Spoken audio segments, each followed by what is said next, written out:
শনিবার বিকেল 4টা রাজধানীর উত্তরা মহাখালীর গুরুত্বপূর্ণ মহাসড়কের বনানী অংশে হঠাৎ করে বিকট শব্দে বিস্ফোরণে যাত্রীবাহী একটি বাসে আগুন লাগে।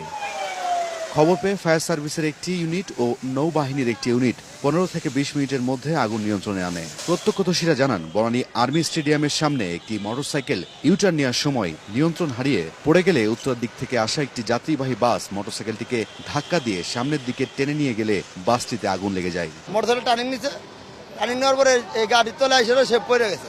বাস ওভার স্পিড ছিল কিনা না, ওই কারণে। ফায়ার সার্ভিস বলছে, রাস্তার ঘর্ষণে মোটরসাইকেলটির টাঙ্কি বিস্ফোরণে বাসটিতে আগুন লাগে। মোটরসাইকেল আপনারা জানেন যে এখানে অকটেন আছে, এখানে যখন ট্যাঙ্কিটা ব্লাস্ট হয়ে যায় তখনই এখানে আগুনটা ছড়িয়ে পড়ে এখান থেকে ভাসে আগুন ধরে যায়। মোটরসাইকেলে থাকা 2 জন আরোহীকে কুর্মিটোলা হাসপাতালে ভর্তি করা হয়েছে। এদিকে এ দুর্ঘটনায় উত্তরা মহাখালী সড়কে দীর্ঘ যানজটের সৃষ্টি হয়।